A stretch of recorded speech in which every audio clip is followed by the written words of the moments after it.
Dani, ano ang mga natapos na sa schedule ng Pangulo ngayong araw dyan sa Japan? Yes, Bernard, isang welcome ceremony ang inihandaan ng Imperial Palace para kay Pangulong Ferdinand Marcos Jr.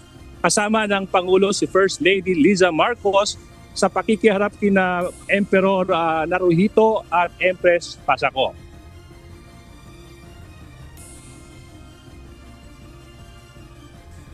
Alinsunod sa protocol ng Japanese Imperial Court ay nagpalitan ng pinakamataas na parangal ang dalawang leader sa pasimula ng formal event ngayong araw. Pinagkalooban ni Emperor Naruhito si Pangulong Marcos ng Grand Cordon of the Supreme Order of the Chrysanthemum habang si Emperor Naruhito naman ay tumanggap sa Pangulo ng Order of La Candula with the rank of Supremo.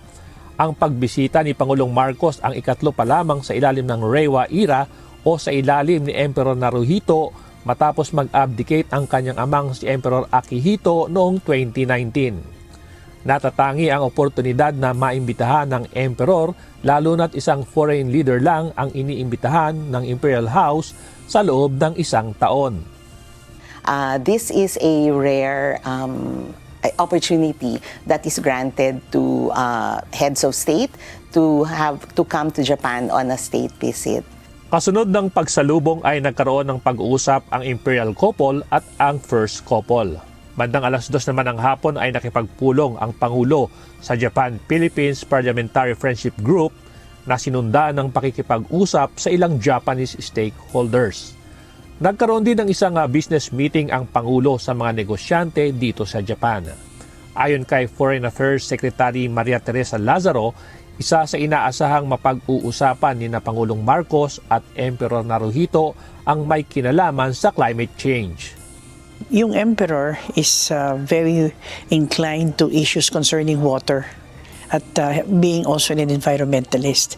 And ang Pangulong Marcos ay may ganun din tayong mga sitwasyon at problema sa Pilipinas. And at the same time, mga vulnerabilities natin kagaya ng mga sakuna, and how to mitigate the climate change issues. Samantala sa ikatlong araw ng state visit ni Pangulong Marcos bukas, nakatakda itong makipagpulong kay Japan Prime Minister Sanae Takaichi. Bukas din ang inaasahang paglagda sa mga kasunduan sa pagitan ng Pilipinas at Japan. Pagkasalukuyan ay nagsisimula na ang state banquet, isang pagtitipon na pangungunahan ng Imperial Family bilang pagpupugay sa isang state guest. Kasama ng Emperor at Empress ang kanilang mga anak na sina Crown Prince Akishino at Crown Princess Kako at ang nag-iisang teenager at second line sa Imperial Family na si Crown Prince Hisahito. Balik sa iyo, Bernard. Maraming salamat, Danny Tixon, live mula sa Tokyo, Japan.